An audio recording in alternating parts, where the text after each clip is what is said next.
मुंडे साहब में, और वो आपने कुछ झगड़ा बिगड़ा नहीं है, यही मेरा क्वेश्चन है। और साथ ही अगर आप दोनों एक रहेंगे तो एक भ्रष्ट सरकार को यहाँ से जल्द से जल्द जाना पड़ेगा, यही मेरा क्वेश्चन है। उमेश जी शुक्रिया, जो मुझे पूछना चाहिए था वो पूछना नहीं। लेकिन ये बताइए, गोपीनाथ मुंडे जब डीसीएम थे तब से लेकर आप राजनीति में आए, नितिन गडकरी अध्यक्ष हो गए, क्या ये सभी लोग एक साथ मिलकर काम नहीं कर सकते? 3 साल पहले गोपीनाथ मुंडे नाराज थे, अब 3 साल के बाद फिर से एक बार नाराज है। तो बीजेपी का जो कार्यकर्ता है वो कहता है कि ये सब नाराजी में चलेगा और गुट रहेंगे, तो भाजपा आगे कैसे जाएगी? नहीं, मेरा मानना है कि एक तो इनको मैं जरूर कहना चाहूँगा कि मुंडे साहब तो इतने सीनियर नेता है और मैं तो इतना काफ़ी जूनियर हूँ कि इस प्रकार का कोई हमारा झगड़ा है ऐसे कोई वास्तव नहीं। एक आध दो विषयों में अलग अलग कहना हो सकता है, वो हम कहते भी है, वो पार्टी में लोकतंत्र के नाते हम वो आग्रह से कहते हैं। ये बात सही है कि जिस प्रकार कुछ विषयों को लेकर नाराज़गी मुंडे साहब की थी वो उन्होंने थोड़ी सी पब्लिकली ज़्यादा जताई और उससे पार्टी का नुकसान हुआ है कि तो ज़रूर होता है, लेकिन उसमें भी डैमेज कंट्रोल मैं मानता हूँ केंद्रीय नेताओं ने किया है और उसमें कुछ रास्ता निकाल कर इस विषय को आगे चलकर ऐसा पार्टी पे स्थिति ना आए, नाराजी नहीं करनी चाहिए, मीडिया में नहीं लानी चाहिए थी नाराजी। बिल्कुल, अगर इस ऐसा विषय मेरे बारे में होता तो मैं मीडिया के पास नहीं जाता, मैं तो सीधे पार्टी के नेताओं के पास जाता और अपनी बात पार्टी के नेताओं के पास रखता। बिल्कुल, पार्टी का डिसिप्लिन होता है कि जो भी बात है वो पार्टी में रहनी चाहिए। पुणे से हमारे साथ जुड़ रहे सचिन जी, आपका सवाल पूछिए। हेलो। हाँ सचिन, आप सवाल पूछिए। हॅलो सर, नमस्कार साहेब, सचिन मुळे बोलते पुण्यातनं मी। बोला बोला। हा, तर माझा एक वैयक्तिक प्रश्न आहे थोडासा की माझ्या वडिलांबद्दल तावडे साहेबांना मला विचारायचं आहे। तर वडील माझे सर्व्हिसला होते, 1962 साली पोस्टल खात्यात रुजू झाले कामाला। तर त्यांनी 25 वर्ष सर्व्हिस केल्यानंतर ऑडिट चालू असताना कॅश त्याची थोडीशी शॉर्ट आढळून आली, तर ती दुसऱ्याच दिवशी लगेच कॅश भरलेली असताना त्यांची नंतर मग बदली करण्यात आली रांजणगाव येथे, आणि त्यानंतर त्यांना नंतर कुठल्याही पूर्व सूचनेशिवाय त्यांना सस्पेंड करण्यात आलं आणि त्यानंतर त्यांचं मानसिक संतुलन बिघडून तर त्यांचा 1993 ला कोर्टाचा निकाल झाला। तो कोर्टाचा निकाल आजपर्यंत आम्हाला भेटलेला नाही। सचिन, तुम्हाला काय अपेक्षित आहे? शॉर्ट मध्ये सांगा, थोडक्यात सांगा आपला प्रश्न। हा, तर आजपर्यंत तो निकाल पोस्टाचा कमिशन इन्क्वायरी रिपोर्ट कोर्टाचा निकाल आजपर्यंत आम्हाला भेटलेला नाही। आम्ही कित्येक दिवस तिथे हेलपाटे मारून सुद्धा भेटत नाहीये। कित्येक जागी म्हणजे मी स्वतः 3 वर्ष शिवाजीनगर कोर्टात जाऊन ते कोर्टात हे पाहतोय, तर तिथे फक्त एवढंच लिहिलेलं 31/93 रोजी निकाल लागलाय, जावक क्रमांक दिलाय। विनोद जी, उनका कहना है कि एक जो कोर्ट नहीं, मेरा मानना है सचिन जी का वैयक्तिक सवाल है, लेकिन लोगों की ये ग्रीवेंसेस मैं जरूर कहूंगा कि इस प्रकार कई बार कोई भी सरकारी अधिकारी काम करता है, उसकी गलतियां होती है, कुछ मैलाफाइड होती है, कुछ बोनाफाइड होती है। कभी कभी इतनी कैश हैंडल करते उसमें गलती से कुछ ज़्यादा कम होता है और उन्होंने भर दी है, तो ये बोनाफाइड गलती मान के उसको छोड़ना चाहिए। लेकिन अगर कुछ मैलाफाइड है, जानबूझकर गलती की है, तो उसके इंक्वायरी को उसको सजा देने की बात तो आपको है।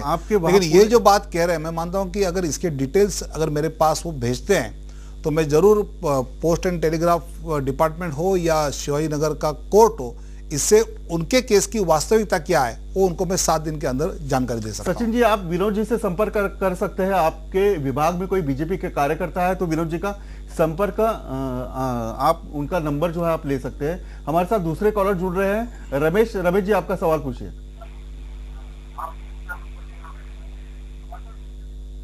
चेंबूर से मनोज जी आपका सवाल पूछिए। हेलो, सवाल पूछिए आपका। हॅलो, नमस्कार। नमस्कार, बोला। हॅलो, तावडे साहेब नमस्कार। नमस्कार, बोला। मी चेंबूरहून मनोज निकम बोलतोय। बोला निकम साहेब, जे सरकारी जे आपण सेवा नियोजन कार्यालय आहे, तर तिथून आहे ना कुठल्याही प्रकारचे कॉल्स किंवा काय असं निघाले जात नाही किंवा तिथल्या प्रकारे सहकार्य केलं जात नाही।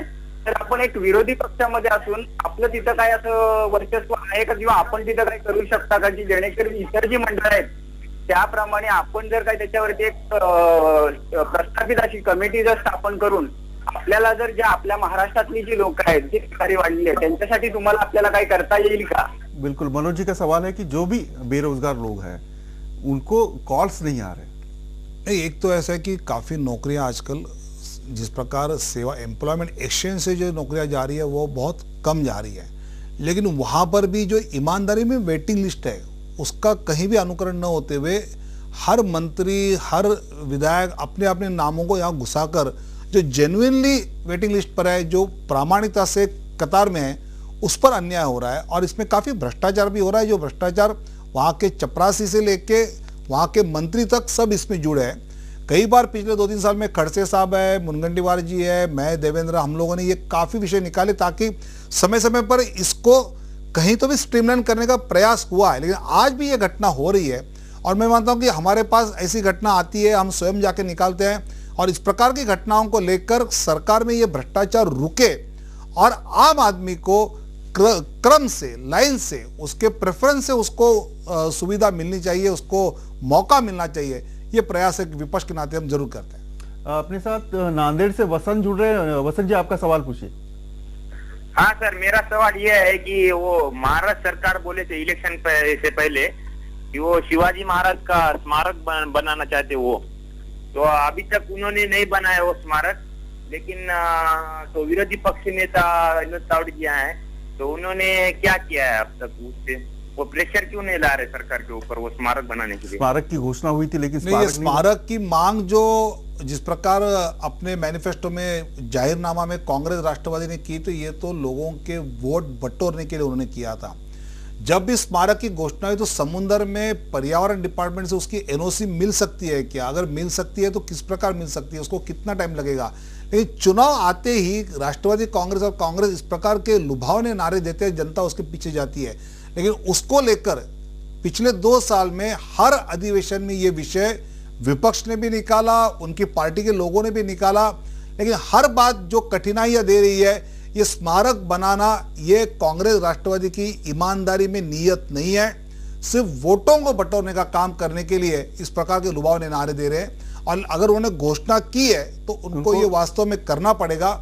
इसके लिए विपक्ष आज कटिबद्ध है। विनोद जी, कॉलर पे कॉलर आ रहे हैं। मेरा एक सवाल है कि राज ठाकरे की एमएनए से आप ज़्यादा क्लोज हो, शिवसेना के साथ नहीं जाए, ये सब चर्चा आ रही है। भीम शक्ति और शिव शक्ति के साथ साथ बीजेपी भी है, लेकिन भाजपा में कहीं ना कहीं ऐसी विचारधारा है क्या कि महाराष्ट्र नवनिर्माण सेना बीजेपी के साथ चले? नहीं, महाराष्ट्र और नवनिर्माण